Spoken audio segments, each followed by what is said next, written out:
Ana, obrigado pela sua disponibilidade para a gente poder conversar um pouquinho e falar um pouco sobre essa jornada sua dentro do movimento médico espírita. Mas para quem não te conhece ainda, se você pudesse fazer um breve resuminho, até da sua experiência médica primeiro, né, e depois de como que você entrou em contato com o espiritismo. Então, eh, eu que agradeço a oportunidade de estar aqui com você para a gente trocar ideia. O meu contato com o espiritismo começou na adolescência, a partir da minha mãe, e meu primeiro livro espírita foi Nosso Lar. Já começou bem. Já começou bem, me apaixonei ali pelo livro e fui buscando, mas não tinha uma imersão tão grande, né? Uhum. Também não acho grande ainda, mas era tangenciável, digamos assim. Isso na Paraíba, né? De onde eu nasci, em Campina Grande, na Paraíba. Aham. E depois, quando eu me mudei para Fortaleza, onde eu fiz faculdade, eu conheci um centro espírita, chamado Centro Espírita Francisco de Assis. Ali eu me achei. Eu me encontrei ali, encontrei corações generosos, a saudosa tia Carmen Felinto, tio Cícero. E desde então eu nunca mais deixei de ser uma militante espírita. E mudei Então, para. quando você estava na faculdade de medicina, você já tinha esse contato, né? Eu estava no terceiro ano da faculdade.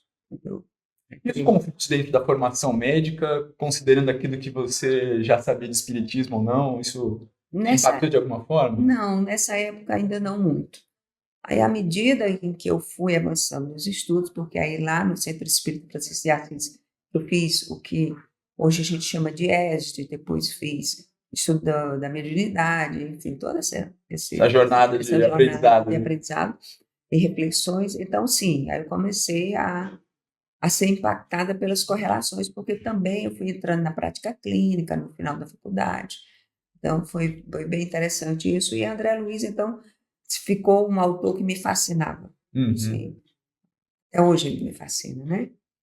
E mudando para o Espírito Santo, eu, eu conheci a Associação Médica Espírita, através do seu Alcino Pereira, que era o presidente da Casa Espírita que eu frequentava. Ele me falou da Associação Médico Espírita do Espírito Santo.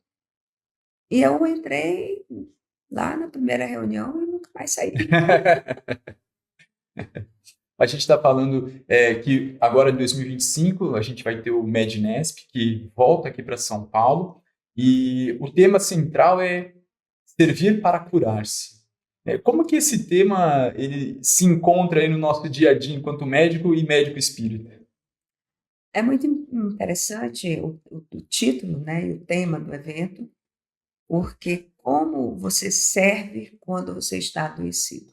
Uhum. Eu acho que isso é a grande pergunta, porque servir quando você está adoecido é desafiador, mas é necessário. E imaginar que servir para curar-se não é você fazer Barganha. ações, não, nem barganha, nem promessa, nem ações heróicas, Uhum. né? Você serve com o olhar, Sim. você serve com um abraço, quando você consegue dar, você serve com uma oração. Então, existem várias gradações do servir, conforme as suas possibilidades nesse processo de adoecimento. Uhum. Porque quando eu olho esse título, eu estou pensando que é um convite para as pessoas que estão adoecidas se moverem em direção à cura através do serviço. Uhum. E aí já um parêntese, né? Todos nós estamos adoecidos, né? Mas como estamos Que a gente adoecidos? pode falar esse adoecimento em vários níveis Em diferentes, né? vários níveis diferentes, em vários órgãos, em vários aparelhos. Então, assim, somos todos muito doentes. Agora, a gente sabe que o Mednesp, para quem já participou de um evento como esse, acaba mobilizando muito as pessoas que participam desse evento. Como é que foi o seu primeiro Mednesp? Você se recorda disso? O meu primeiro Medimestre foram nos anos 90, nos Aham. inícios dos anos 90. Eu acho que foi o último Medinesp antes da formação da Associação Médico Espírita do Brasil. Eu nunca tinha participado de um evento Uhum. daquele Aquela nível, grandeza. aquela grandeza, a forma de abordar os assuntos, conectando o conhecimento espírita especificamente da área da saúde, com a espiritualidade, com o que a ciência dizia na época, e aquilo foi para mim descobrir um mundo novo. A gente já buscava fazer isso na Associação Médico Espírita, do Estado do Espírito Santo, mas ali você tinham vários pensadores que já faziam isso. Isso para mim foi quase eufórico. É porque a gente vê que a gente não tá louco sozinho, né? Tem mais gente na minha turma. É verdade. E o que eu acho que é interessante quando a gente percebe tantas pessoas que começam a fazer essas conexões, né? Que falam, nossa, mas eu já pensava isso, só que ele dá nome para as coisas que a gente já percebia, não é? Exatamente. É importante isso, porque além de você ouvir o que as pessoas estão falando, existe uma outra coisa muito importante que eu acho que ocorre nesses eventos, que são essas trocas no paralelo, que eu digo, essa conversa dos intervalos, do cafezinho, em que você diz, olha, eu estou fazendo isso, você ouve na palestra e busca o palestrante, como é que você está fazendo? Eu tenho isso, como fazer? Então, isso é de um crescimento extraordinário. A gente sabe que uma das etapas que a gente vai ter nesse Mednesp vai ser uma homenagem também à doutora Marlene. Como que você poderia compartilhar com a gente, né, essa tua experiência com a doutora Marlene, essa contribuição que ela trouxe para nós como médicos espíritas? Olha, o primeiro contato, assim, eu na plateia e ela no palco.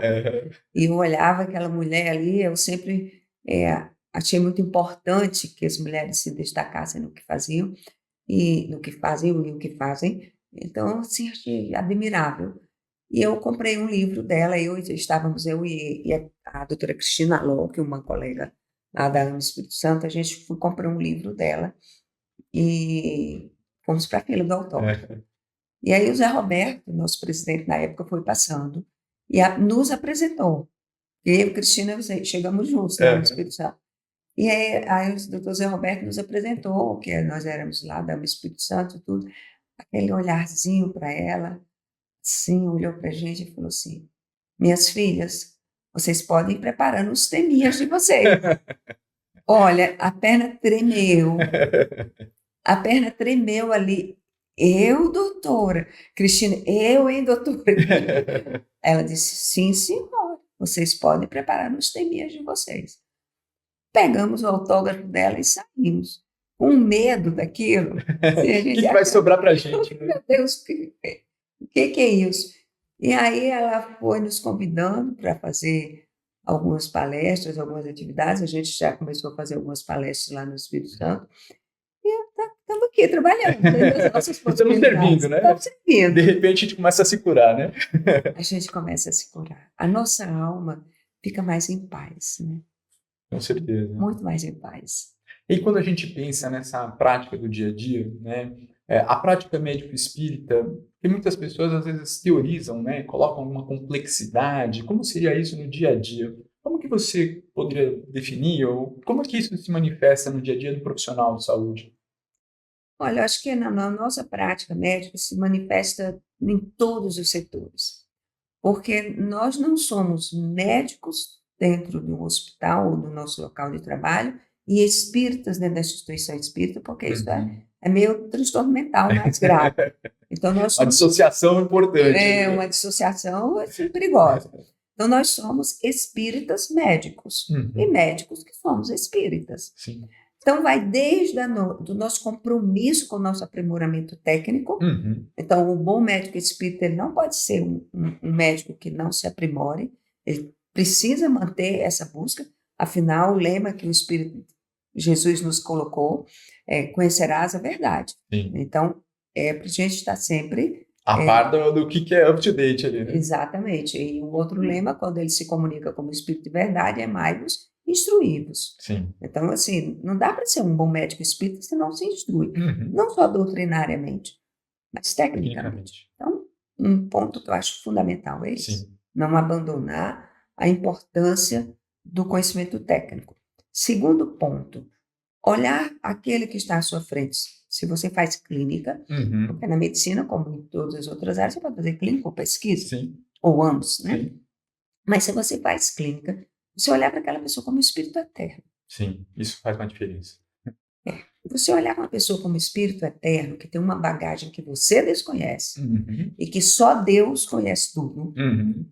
você vai compreender e ser mais tolerante com as dificuldades daquele paciente. Sim. Ele tem dificuldade de aderência de tratamento, ele tem dificuldade de tomar os remédios, a dor que ele sente por estar com aquele adoecimento. Então, eu acho que a nossa tolerância aumenta. A gente não precisa teorizar espiritismo com o paciente. Sim. A gente não precisa teorizar a religião. Ninguém está ali para doutrinar, né? Exatamente. Você vai acolhendo aquela pessoa na sua Uhum. integralidade, Uhum. como ser integral que ele é, e vai, então, aos poucos, dentro do que você compreende, dentro do que você conhece, ajudando esse espírito nesse momento desafiador do seu adoecimento, em que você foi convidado Uhum. a colaborar. Acho que o encontro de um paciente com o seu profissional de saúde, e aí eu estendo esse pensamento não só para o médico, mas para o Todo psicólogo, para o time, né? enfermeiro, para o assistente social, por todo o time. Isso é um encontro de almas. Com certeza. Como é que a gente aproveita essa oportunidade desse reencontro de almas, né? Exatamente. Então, é essa aproximação em que você coloca à disposição do seu paciente tudo que você sabe e você ajuda o paciente a caminhar com seus próprios pés, porque você não pode tomar o remédio por ele, você não pode fazer o exame por ele, mas você pode ajudar com muito carinho, esclarecendo a importância disso na caminhada dele. Uhum. Talvez esse facilitador nesse processo até de reconexão, né, dele com o Criador e com aquilo que é verdadeiro, não é? Exatamente, porque assim, alguns pacientes falam assim: ah, mas eu acho muito ruim eu ter que tomar remédio. Você entender isso, sabe? Compreender que isso é uma dor da alma dele. Sim. Não menosprezar, ou vir com discursos prontos de que, é para a sua saúde. Sim, ele sabe que é para a saúde dele. Mas vamos entender o que está por trás dessa frase. Eu acho ruim ter que tomar muito remédio. Com certeza. E aí a gente começa entendendo, né, o paciente como um espírito eterno, né, conforme você colocou. A nossa tolerância muda bastante nesse relacionamento e também, talvez, entendendo o tempo daquele paciente dentro da jornada dele, não é? E como que a gente pode, talvez, tirar um ou outro obstáculo do caminho. Exatamente. E nesse olhar da integralidade, eu nunca esqueço um caso que eu tive de uma paciente. Eu sou nefrologista, né? Uhum. Você até pediu para eu me apresentar, eu acabei fazendo isso, mas agora eu sou nefrologista tecnicamente, né, como profissional, e na doutrina espírita eu milito na prevenção do suicídio. Então, assim, teve uma paciente que foi consultar por uma lombalgia, ou seja, uma dor nas costas crônica. E a gente fez toda a investigação da parte nefrológica e nada. E quando ela estava, já acho que na terceira consulta, a gente conversando, eu, eu perguntei para ela, é lógico que as lombalgias, eu preciso fazer esse parênteses, que são as dores nas costas, tem muita associação com má postura, Sim. É multifatorial é ali, né? multifatorial. Questões osteomusculares também são Claro. associadas. Mas eu perguntei para ela assim, porque ela, em algum momento, ela me passava uma sensação de tristeza. Tinha alguma coisa nela que era A triste, mais ali, a né? mais, que não era a dor nas costas, porque não era uma dor lancinante, era uma dor que Uhum. incomodava. E eu olhei assim, eu perguntei assim: a senhora tem alguma coisa, alguma tristeza, alguma coisa que lhe incomoda bastante? Aí as lágrimas desceram. E ela falou: tenho sim. A senhora poderia compartilhar? Ela falou: olha, eu fiz alguns abortos, Uhum. já casada, porque eu e meu marido, a gente achava que não tinha condições de criar mais filhos. Eu sinto muito arrependimento e muita culpa disso. E aí, as lágrimas dela desciam e se tivesse que fotografar aquelas lágrimas, eram a dor. Uhum. Ali ela foi drenando aquela mágoa toda. E aí a gente conversou bastante quais eram as possibilidades dela. Já era uma senhora já no climatério, sem Sim. nenhuma possibilidade de novas gestações. E ela foi. se dedicar a alguma das causas da vida dela, mais aliviada, Sim. por não ter sido criminalizada, por ter sido acolhida na sua dor, Sim. sabendo que o que ela fez não era uma Uma coisa, melhor escolha. uma melhor escolha, mas ela me volta depois muito melhor da lombalgia.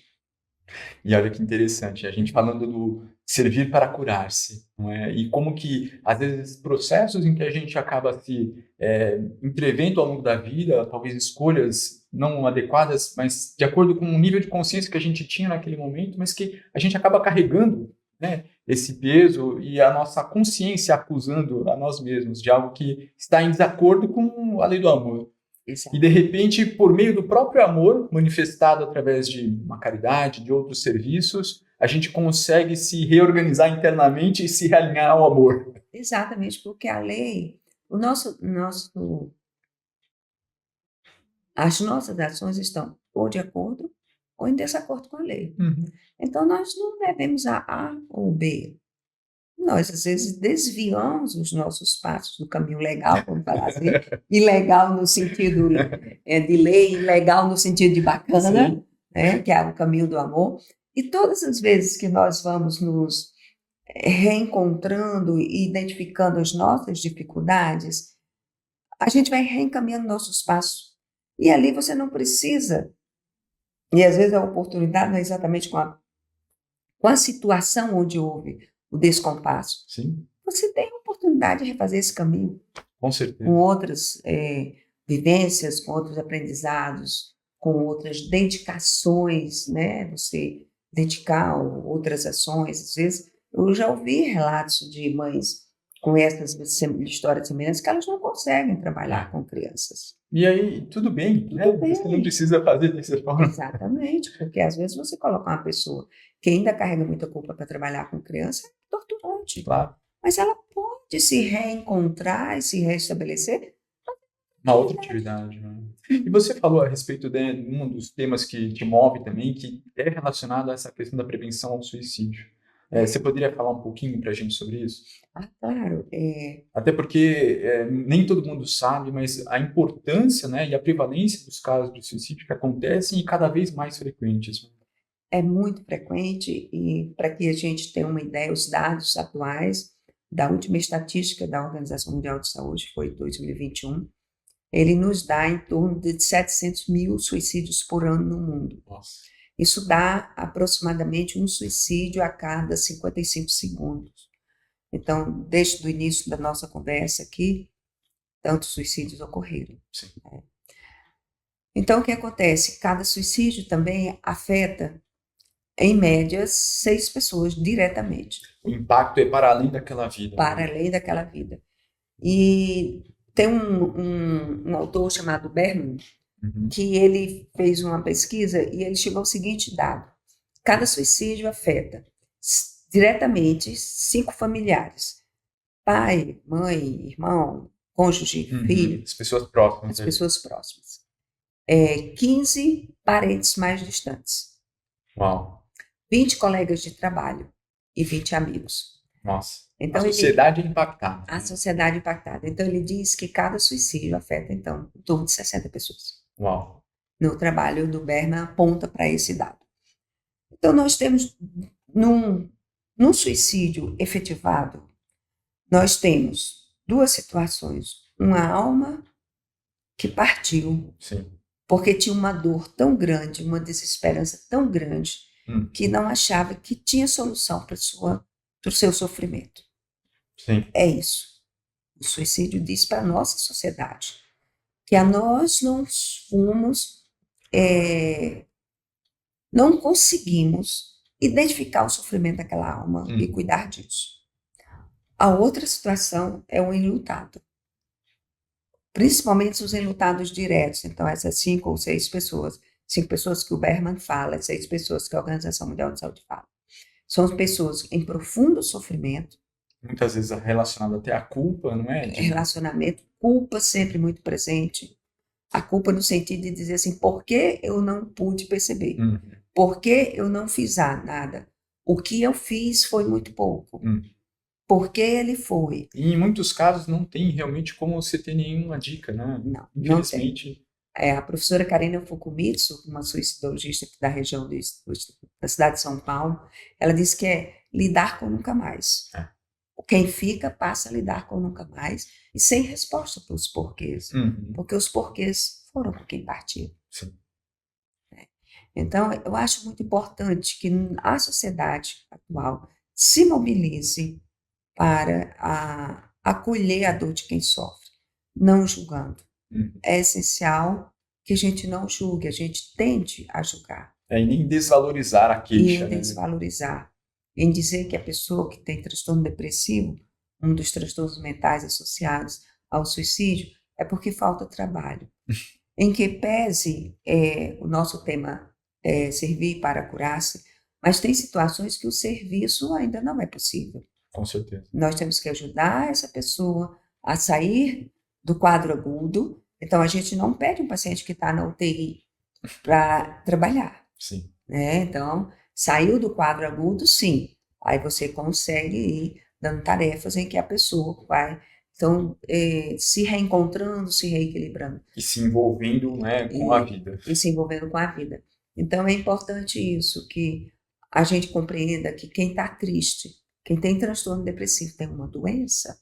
Sim. Uma doença grave e incapacitante em que acomete em torno de 300 milhões de pessoas no mundo. É muita gente. É muita gente. Ignora-se, né, o tratamento devido para essas pessoas. Que, em muitos casos, você precisa realmente de uma abordagem medicamentosa, mas que também é necessária uma abordagem psicoterapêutica para que a gente possa, né, aumentar a resolutividade do caso. Né? Com certeza, a abordagem medicamentosa no transtorno depressivo grave é importante. Eu queria lembrar que nem toda pessoa que tem transtorno depressivo é triste. Com certeza. Tem um mecanismo de defesa do ego em que a pessoa está sorrindo, mas a sua alma está por dentro é outra história. Né? É outra história. E que a psicoterapia, o remédio não muda a emoção. O remédio, ele vai te dar um equilíbrio. Aumenta as condições da pessoa perceber a realidade de um jeito diferente. Né? Isso, o equilíbrio químico. Exato. E isso te faz sentir um pouco melhor. E o que vai te ajudar a compreender aqueles mecanismos e te ajudar a lidar é a psicoterapia. Com certeza. E a psicoterapia, ela tem alguns trabalhos ainda que apontando para que a psicoterapia provoca alterações na arquitetura cerebral. Sim. Então, nós precisamos também quebrar esse paradigma de achar que só quem precisa de psicoterapia é louco. Aí eu quero dizer assim, loucura, como nós compreendemos hoje, a pessoa não vai ao psicoterapeuta. Ele não tem condições de discutir sobre a sua dor, Sim. sobre as suas dificuldades. Ela é levada e não ao psicoterapeuta. Ela vai fazer o tratamento medicamentoso primeiro. Então, só quem tem juízo faz psicoterapia.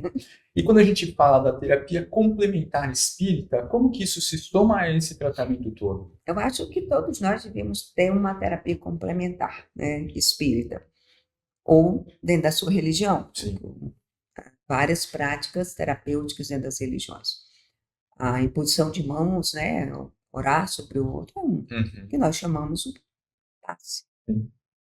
Isso é essencial, porque quando a pessoa sente que tem alguém orando por ele e orando com ele, quando ele pede, né, tem um papel diferente, né? Tem um papel diferente. Ele se sente acolhido e respeitado na sua dor. Nós espíritas acreditamos que há uma magnetização da água e que essa água pode, através da capacidade de manipulação dos benfeitores espirituais, ter energias e medicamentos que vão ajudar aquele espírito. E a gente lembrar que é equilibrando o espírito, paulatinamente vai equilibrando o corpo físico. O evangelho no lar é importante, e o evangelho ele pode ser feito em qualquer religião. Se você é espírita, você pode buscar os livros espíritas. Se você não é espírita, você é de qualquer religião, busca um livro da sua religião, a Bíblia. Sim. Durante muitos anos, na nossa residência, onde eu era espírita e o meu marido ainda não era, nós fazíamos o evangelho lá com o Novo Testamento. O que importa é a reflexão sobre aquelas palavras que estão ali e que vão nos ajudar não só nos insights que a gente pode ter, mas também nessa mudança de um padrão vibratório, né? é essencial, você falou tudo. Porque o padrão vibratório muda. Nós acreditamos na influenciação espiritual. Sim. Tem os irmãozinhos, né? Que aí eu lembro muito uma fala do Dr. Jorge André, que ele dizia assim, que não gostava de chamar obsessores. Então, tem os irmãozinhos com mente em desalinho. Então, que... É um eufemismo bonito. É bonito. Que eles hoje são pessoas que não te querem bem, mas eles um dia vão se reorganizarem e vão passar a ver você como um irmão, né? Então, o Evangelho no Lar também ajuda a esclarecer esses irmãos que o caminho não é aquele. Sim.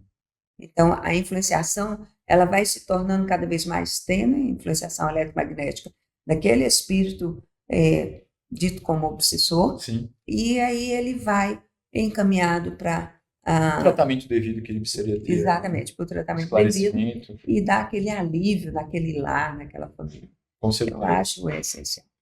Nós estávamos falando das pessoas que tiram a própria vida e também os familiares, essa quantidade de pessoas que são impactadas, que são muitas vezes os enlutados, não é? Como que ficam para essas pessoas prosseguirem, né, esse desafio de prosseguir a partir desse momento? É extremamente desafiador, porque é um luto, muitas vezes, não validado, né? Então, e até para algumas religiões não fazem sentido isso. Mas é importante que a gente entenda que o enlutado pelo suicídio, que na suicidologia tem um termo específico que se chama sobrevivente. Sobrevivente não é a pessoa que tentou suicídio e sobreviveu. Não. Sobrevivente é aquele que está sobrevivendo ao suicídio de alguém muito querido. Entendi. Então, essa pessoa ela tem riscos à sua saúde, é uma pessoa que tem... Primeiro, o risco é da tentativa de suicídio. Também. Então, passa a ser um fator de risco, porque por várias razões, e porque começa a imaginar que o suicídio é uma saída para a solução dos problemas. Então, isso chama-se efeito Werther, e a gente tem esse cuidado com o enlutado. O segundo cuidado que a gente deve ter, o enlutado ele tem dificuldade de cuidar de si, das coisas mais comuns, das suas roupas, de organização da casa, a tomar os medicamentos, se ele faz uso de medicamentos. Então é importante esse apoio. E o sentimento dele, porque as pessoas costumam dizer para não lembrar, para não falar. Não vamos nem tocar no assunto. Exatamente, não vamos nem tocar no assunto. E eu queria trazer aqui um verso de uma música do Tim Maia, que ele diz... traduz, o Tim Maia era um poeta espetacular, sem falar naquela sua voz potente, né? Que traduz muito bem o que ele sente. O que é o enlutado? O Tim Maia fala assim, não sei por que você se foi, quantas saudades eu senti e de tristezas vou viver, e aquele adeus não pude dar. Você marcou na minha vida, viveu, morreu na minha história. Chego a ter medo do futuro e da solidão que em minha porta bate. Então, esse verso do Tim Maia é a representação em palavras de como se sente enlutado. Porque ele não pôde dar o adeus, mesmo quando aquele seu familiar já vinha adoecido, com várias tentativas, mas ele não... O evento abrupto é diferente de um paciente que está adoecendo de uma forma crônica e você tem um processo de desligamento ali, não é? É um evento dramático. E aí ele vai, e como ele diz assim, você viveu e morreu na minha história, ou seja, ele está ali dentro da vida daquela pessoa e tem medo do futuro. As pessoas enlutadas, elas têm muito medo de seguir na vida, de como vai caminhar, por causa do estigma. Sim. Eles têm uma vergonha, eles ficam um tempo sem sair de casa. E aí já entra muito na questão do tabu da própria sociedade em relação às pessoas que passaram por uma experiência como essa, não é? Eles são muito estigmatizados, eles têm muito medo disso e da culpa. Por isso que ele diz assim, e da solidão. Tenho medo, chego a ter medo do futuro e da solidão que em minha porta bate. Porque por mais que esteja rodeado, acompanhado de outras pessoas, o seu interior está vazio. Sim. Aquela pessoa que se foi ocupava um espaço muito grande ali dentro. Né? Quer seja um filho, quer seja um marido, quer seja um cônjuge, um pai ou mãe, tinha aquele espaço e ela foi bruscamente. Sim. Sem dizer adeus. E aí é muito sofrimento. E nós precisamos olhar para essa turma com muito amor. Uhum. É fundamental que a gente olhe com amor, não só para quem foi, e para quem foi a gente lembra aqui as palavras do Emmanuel no livro Escrânio de Luz, quando ele diz assim: não condenes as vítimas da loucura e do sofrimento, que se retiraram do mundo pelas portas do suicídio. Não sabes, ninguém lhes viu, talvez, a luta insana, e não sabes até que ponto sorveram o veneno da angústia na taça de fel. Faz silêncio diante dos que caíram no paroxismo da desesperação e da dor. Então, essa fala do Emmanuel, quando você não compreende, você não sabe o que aquela pessoa sofria, porque você não viveu o que ela viveu. E muitas vezes, lembrando até do que a gente falou no início, né? Olhando para aquele ser como um espírito eterno, que a gente não conhece a história pregressa, né? E nem os desafios aos quais ela se dispôs agora. É muito difícil você querer criticar a ação da pessoa. Querer dizer que foi egoísta, que foi covarde, ou dizer que foi coragem. É muita prepotência querer julgar. Exatamente. Então, faça silêncio e ore. Sim. É o melhor que você pode fazer. E aí, cuidar daqueles enlutados, oferecer o seu ombro amigo, as pessoas que estão ali, se for logo nos dias imediatos, até para cuidar do atestado de óbito, cuidar do ambiente, às vezes, dependendo da forma como a pessoa se suicidou, o ambiente precisa ser higienizado. Sim. Aquela pessoa enlutada não tem condições. Então, existe uma gama de trabalhos que você pode fazer. Se a pessoa aceita as práticas espíritas, você pode fazer visitas periódicas, na medida que a pessoa aceite. Leituras curtas. Sim. E aplicação de passos, imposição de mãos. Para quem não é espírita, tem o reiki, tem o jorei, tem o padre, tem o pastor que vai lá e ora e põe a mão na cabeça. A imposição de mãos existe em todas as religiões. Mas vai e ajuda. Se ela não quiser conversar, fica em silêncio do lado dela. Mas se ela quiser conversar, pergunte. O que você gostaria? O que você gostaria de falar sobre quem partiu? Não diga que a pessoa não lembre. Deixe ela resgatar as lembranças de quem partiu, porque é uma forma de diminuir essa dor e esse sofrimento. Até porque, sistemicamente falando, não é? A gente excluir esta pessoa daquele sistema, a gente sabe das repercussões que isso pode trazer para o próprio sistema. Ao contrário, permanecer com a inclusão desta pessoa que permanece fazendo parte desse sistema, mas não está mais aqui fisicamente junto deles. Né? Exatamente. Então, assim, a pessoa não está fisicamente, mas tudo que ela representou está. Sim. E lidar com essa ausência física é muito sofrido. É muito difícil. Se você pudesse, então, a gente está caminhando agora para o final do nosso bate-papo aqui, fazer uma recomendação de um livro para as pessoas que estão assistindo a gente? Olha, todos os livros espíritas clássicos, né, a própria obra de Kardec, as obras de André Luiz e Emmanuel são extraordinárias, informações, reflexões, nos ajudam a um equilíbrio emocional e espiritual. Agora tem um livro que eu sou encantada com esse livro, porque ele é um livro escrito por um não espírita, que é o Dr. Harold Koenig, e que se chama Espiritualidade no Cuidado com o Paciente. Esse livro, ele nos ajuda enquanto profissionais de saúde, a cuidar desse paciente e nos explica o como e o porquê. É interessante que o livro responde 3 perguntas: como, quando e porquê. Então, ele nos diz o como, quando e o porquê inserir espiritualidade no cuidado com o paciente, e, ao mesmo tempo, você que não é profissional de saúde, mas é usuário do sistema de saúde, que todos nós somos, profissionais de saúde ou não, nós usamos o sistema de saúde, porque a gente... Somos todos pacientes. Somos todos pacientes, ou vamos prevenir algumas doenças, ou vamos tratá-las. Então, ele mostrando esse como, quando e porquê, nos ajuda também, enquanto pacientes, a inserir esse cuidado na nossa vida, no nosso dia a dia.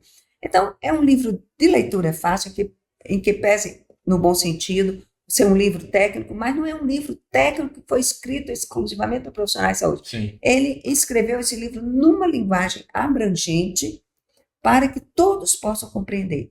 Lembrando que o Dr. Harold Koenig, juntamente com o Dr. Herbert Benson na Harvard Isso. e o Dr. Harold Koenig na Universidade de Carolina, né, Isso. North Carolina, Isso.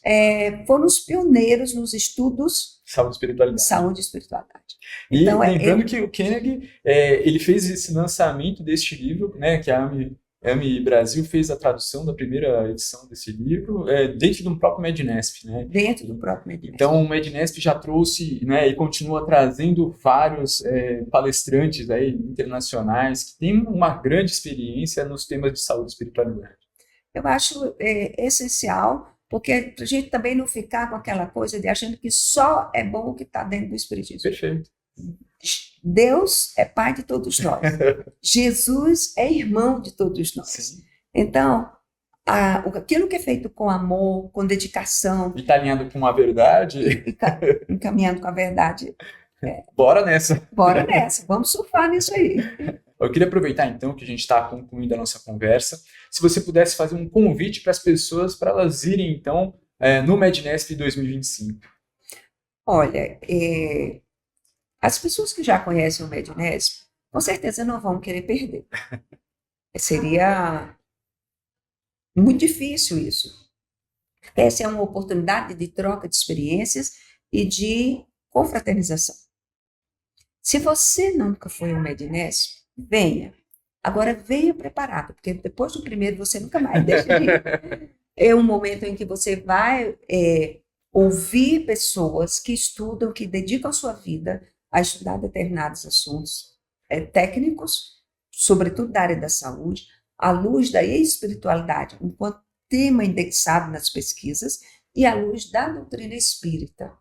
Então, essa visão tridimensional dos assuntos fazem com que o Mednesp seja um evento muito rico de conhecimento e reflexão. Fazem com que você cada vez mais queira estar ali e a sua rede, para utilizar uma palavra muito em voga hoje, o seu network aumenta bastante, porque com certeza você vai trocar vivências e experiências. E lembrando que, graças à persistência, à dedicação da nossa fundadora, a doutora Marlene Nobre, hoje o Mednesp é o maior evento de saúde e espiritualidade do planeta. Você não pode perder um evento desse, Walter. Com certeza.